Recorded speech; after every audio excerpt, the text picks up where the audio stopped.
your nation, your province, your southern Alberta. From the heart of Lethbridge, it's Bridge City News Weekend Edition. I'm Naveen Day. Thanks for joining us for a look at what made headlines this past week. Lethbridge police have charged a 57-year-old man in connection with the sexual assault of a 14-year-old girl and say he may have targeted other vulnerable victims. On April 21st, the girl was approached by this man in a vehicle around 9:30 p.m. near the 300 block of 3rd Street South. Video surveillance showed him interacting with the girl before she entered the car. She was driven to a South Side residence where she was sexually assaulted and then dropped back off downtown. Police identified the man and arrested Macabo Arthur McQuena on May 12th. Since police say there's indication he may have targeted other victims, they've released a photo of McQuena and the vehicle he's been borrowing from an acquaintance. A red 2004 Chevrolet Impala with black midline stripe along the sides. The vehicle has hubcaps on the passenger side, but none on the driver's side. If you have any information, please call police or Crime Stoppers at the numbers on your screen. 4 Lethbridge police members were honored with the King Charles III Coronation Medals for their contributions to community safety, well-being, and innovation. The medals were presented by Her Honor, the Honorable Salma Lakhani, Lieutenant Governor of Alberta, to Deputy Chief Gerald Grobmeyer, Sergeant Bill Basso, and civilians Catherine Pooley and Stéphane Contre, who is now retired from the police service. BCN caught up with some of the recipients to hear what led them to earn this honor. One of the most outstanding features is my length of service, 36 years service. Within that period of time, I spent a significant amount of time in the forensic identification unit, both as a constable and then as a supervisor for several years. And more recently, I'm working with the Alberta Association Chiefs of Police on another committee in relation to the Police Review Committee, which will be overtaking the investigation of police complaints. A few of the things that my team and I were able to do here in Lethbridge is look at analytics and data management to improve how officers actually respond to crime and how we can analyze that data to better serve our citizens.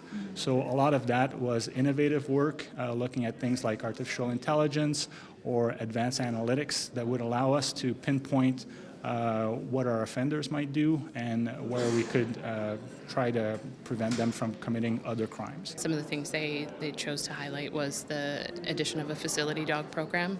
So dogs like Dogs with Wings Cruiser and Court, both of them are great additions to our service, and some work that's been done in terms of building collaboration in the community. We're able to continue offering a third option program for sexual assault survivors, which, because of funding challenges and funding cuts, the Amethyst project was removed from the community, but due to some quick collaboration and some wonderful partnerships that have been built up over the years, we're able to continue offering that program. The City of Lethbridge has released details on the Lethbridge and District exhibition on Tuesday that were once held as confidential.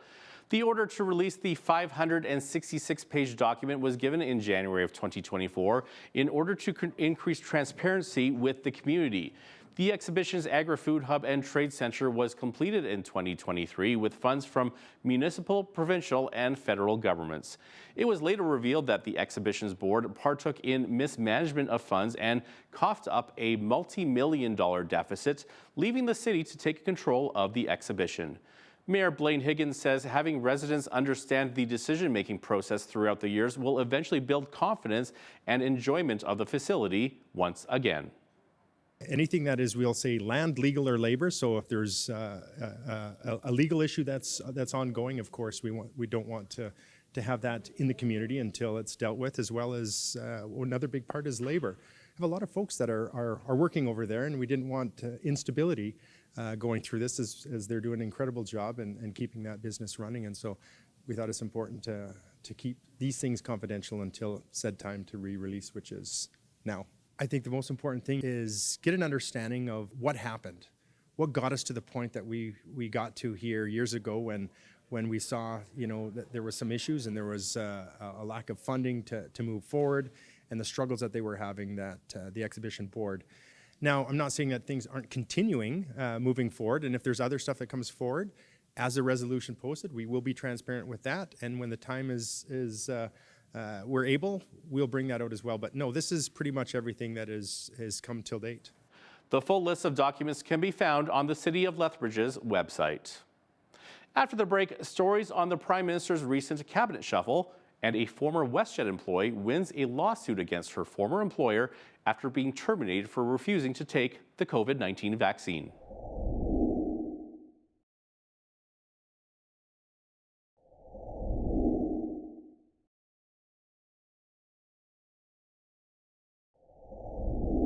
Prime Minister Mark Carney's government will not table a budget when Parliament returns in the coming weeks.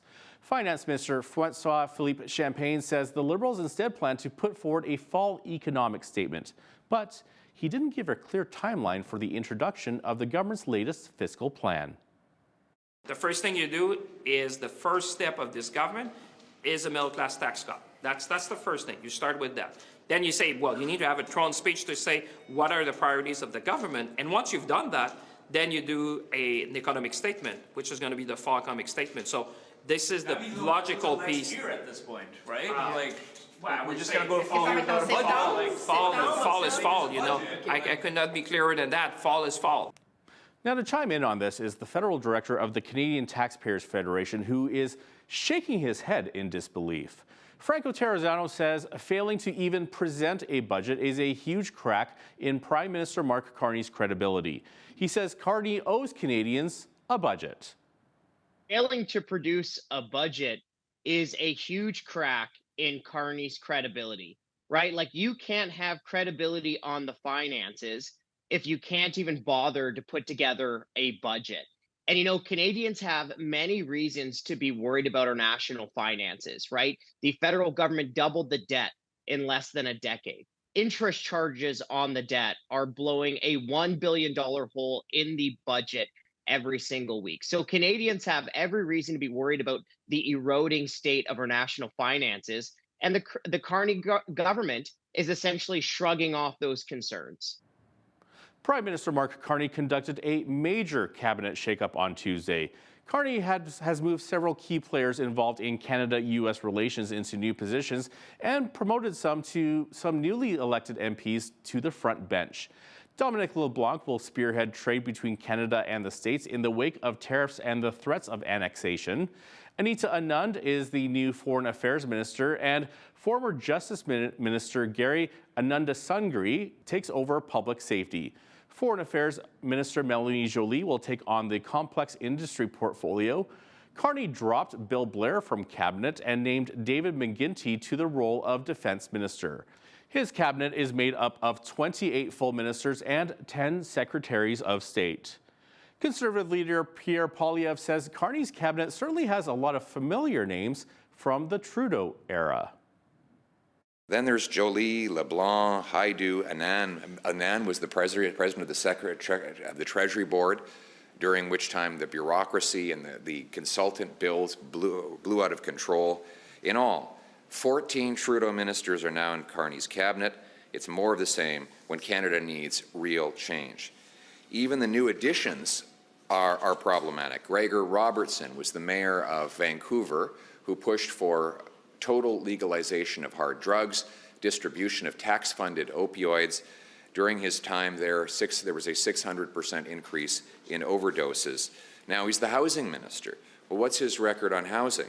Well, he increased housing taxes in Vancouver by 141%, and the result was that housing costs went up by 149%, more than doubling the costs and giving Vancouver, his city, the most expensive housing prices in all of North America. Now, Mr. Carney puts this gentleman in charge of housing. If this is the new blood that Mr. Carney is bringing into the cabinet, then sadly for Canadians, nothing is going to change, and the role of the Conservative Party will be more important than ever. Poilievre says if his party can make gains for the 8 million Canadians who voted for them, they will do that without apology. And according to Toronto Sun columnist Brian Lilley, many of the cabinet positions have been filled by unknown MPs. Here's part of his interview with BCN's Jeanette Rocher. 24 new people are in cabinet. I just want people to let that sink in. This is massive. He dropped 11 people, and so we're with secretaries of state and full cabinet ministers. We're just under 40, but 24 new people. I'm still Googling some of them to figure out who they are and why they're in cabinet, and do they have any of the qualifications. So people like Bill Blair were dropped, and then people that you've never heard of are now in charge of major portfolios. We can get into that in a moment, but this is a major shakeup, and clearly a sign that Mark Carney wanted to send the message that this is not the same cast of characters. There are some, but this is not the same cast of characters that ran the Trudeau government. A middle-class tax cut was one of Prime Minister Mark Carney's first orders of business after he and his new cabinet met for the first time on Wednesday. If passed by Parliament, the tax cut will come into effect by July 1st. Carney is promising to lower the personal income tax rate for some Canadians by 1%, which he says will save some families up to $840 a year. During his first meeting with his new government, several new committees were also formed, including a Priorities Planning and Strategy Committee chaired by Carney and a new Build Canada Committee focused on strengthening Canada's economy. One thing missing from Mark Carney's new cabinet is someone representing the interests of disabled Canadians. And disability advocates say that whole sidelines millions of people during what the PM promises will be a time of growth and rebuilding. Not having that is absolutely a concern for us. You know, a big issue for the disability community right now is the Canada Disability Benefit. It's supposed to roll out July 1st. If we look at the last fall economic statement, you know, there's a lot of commitments in there that we need to see moved on. Making the Canada Disability Benefit tax exempt. That's legislation has got to get through. That will make a huge difference for the amount of money people with disabilities actually get to keep out of this benefit, right? There are lots of priorities in the disability community around employment, around housing, around all kinds of things, but that's the most imminent one. The rallying cry of elbows up is seeing Canadians' U.S. trips go way down. Stats Canada says preliminary April figures show return U.S. trips by land and air have declined for the fourth consecutive month. Canadians have canceled their U.S. trips in protest of U.S. tariffs, and President Donald Trump repeated 51st state comments about annexing Canada. Return trips by air fell nearly 20%, while land border trips dropped by more than 35% for the same time a year earlier. The spring session of the Alberta legislature wrapped up Wednesday night, and not surprisingly, United Conservative members are calling it a success. Government House Leader Joseph Scow says the government made good on its promised tax cut in Budget 2025, and it passed 19 bills, but the government's also faced attacks from the NDP over the so-called corrupt care scandal. The NDP continues to demand a public inquiry into allegations of wrongdoing involving the firing of a former CEO of Alberta Health Services and bloated contracts going to friends of the UCP. Scow was asked about the often heated debate during the session and lack of decorum. It is one thing to argue and disagree and be frustrated with policy. That's the nature of the business. But when we devolve into petty personal attacks and what seems like unprofessional behavior, language that creates disorder within the chamber, I'm going to rise in a point of order, particularly when it's a personal attack against a minister who is putting his or herself out every day on behalf of the province, consulting, looking at ways to make the province better. I also think it's quite disappointing the way that the members in the NDP caucus have attacked the Premier, both in the chamber and outside the chamber in press conferences. I think it's quite deplorable. But opposition leader Christina Gray fired back Thursday, accusing UCP members of the same kind of behavior. As for the spring session, Gray says instead of addressing issues like the rising cost of living or the crisis in healthcare, the UCP pushed through anti-democratic legislation, dodged accountability, covered up corruption, and stifled debate. Gray says they're deeply concerned about Bill 54, the Election Statutes Amendment Act. Not only have First Nations demanded that it be fully repealed because of the attack on their treaty rights and obligations, but also the Chief Electoral Officer and the former Elections Commissioner both wrote letters outlining how it would undermine people's ability to engage in elections, how it would undermine access, how it would undermine investigations. And the majority of the complaints that have been raised and levied against Bill 54 were not resolved, addressed in any way. And Bill 54 received, I believe it was less than 5 hours of debate across less than 2 weeks because it was introduced so late in the session. It's bad legislation. And with Bill 54, she strips away your democratic voting rights. She strips away your ability to vote if your house was destroyed in a fire. She strips away the rights of students to be able to vote when they're away at school in their home constituencies. And fundamental voting rights are sacred as far as I'm concerned. She also is playing fast and loose with Indigenous rights. So today, I believe, I wasn't there, but I believe the Onion Lake First Nation today reaffirmed their commitment to fighting the Alberta Sovereignty Act in court. We've always known the Alberta Sovereignty Act is blatantly unconstitutional.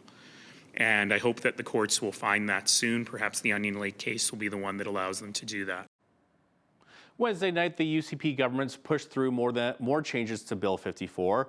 The government already made changes to the act to make it easier for citizens to gather signatures to force a referendum. First Nations and Indigenous groups have said any move to separate from Canada would violate treaty rights. The act now includes a clause stating that nothing in a referendum under the act is to deviate from existing treaty rights.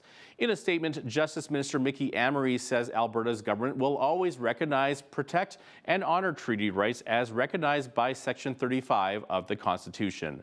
The government has also introduced an amendment that says it will preserve the status quo and disallow mail-in ballots for constitutional referendums, which is currently the law.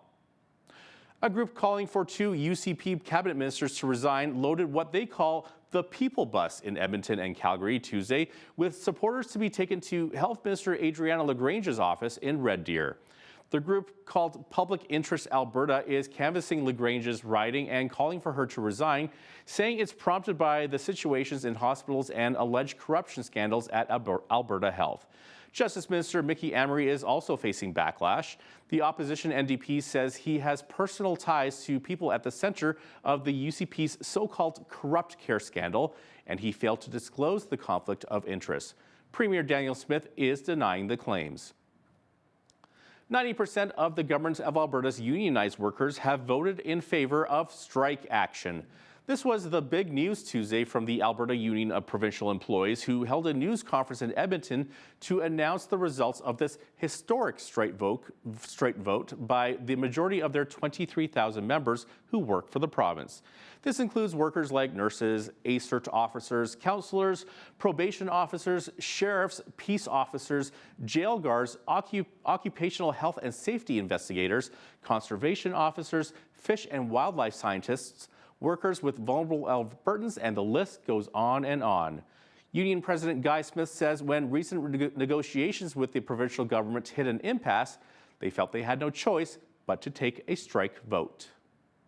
This was an historic vote, the first in our 106-year history as a union. And the results are compelling. 80% of our members participated in the vote, and 90.1% of them voted yes in favor of taking strike action. However, ultimately, it is our goal, and it is always our goal, to get a deal at the table. We do not want to have to use the clear strike mandate we have received, but we will if necessary. And our members can take confidence in knowing that we are fully ready and prepared to support them in the event of a strike. But in the meantime, we now have the full backing and support of the members, and we call upon the government to come back to the table and negotiate seriously towards a successful conclusion. Smith says the majority of the bargaining was to do with salary increases. AUPE served official notice of strike vote back on April 16th when the bargaining with the assistance of a mediator did not produce a satisfactory agreement. Guy Smith says he still believes a deal is achievable. More than enough signatures have been acquired to hold a referendum for Alberta to separate. To talk more about this is Alberta correspondent for the National Post, Tyler Dawson. Okay, so Tyler, the Alberta Prosperity Project, so this is one of the groups pushing for a separation referendum. They revealed the question it wants to put to Alberta voters this year. And Tyler, I also understand that they've received more than the required number of signatures. I think they're needing 177,000 to trigger a referendum, and I think at last count they were at 225,000. So how does this compare to Quebec's referendum? Well, there's a couple points here. The first one, the question. In 1995, if people remember, the Quebec question was really, really complicated and long and wordy, and there was some sense from the sovereigntists at the end of that process that maybe they kind of messed that up by making the question too convoluted, or they'd been, had the rug pulled out from under them. So in this case, the question that the Alberta Prosperity Project wants to put forward is really quite simple. It's, do you agree that Alberta shall become an independent country and cease to be a province of Canada? So really straightforward, really clear. And of course, after the Quebec 1995 referendum, there was a reference case to the Supreme Court of Canada on how all of this would happen.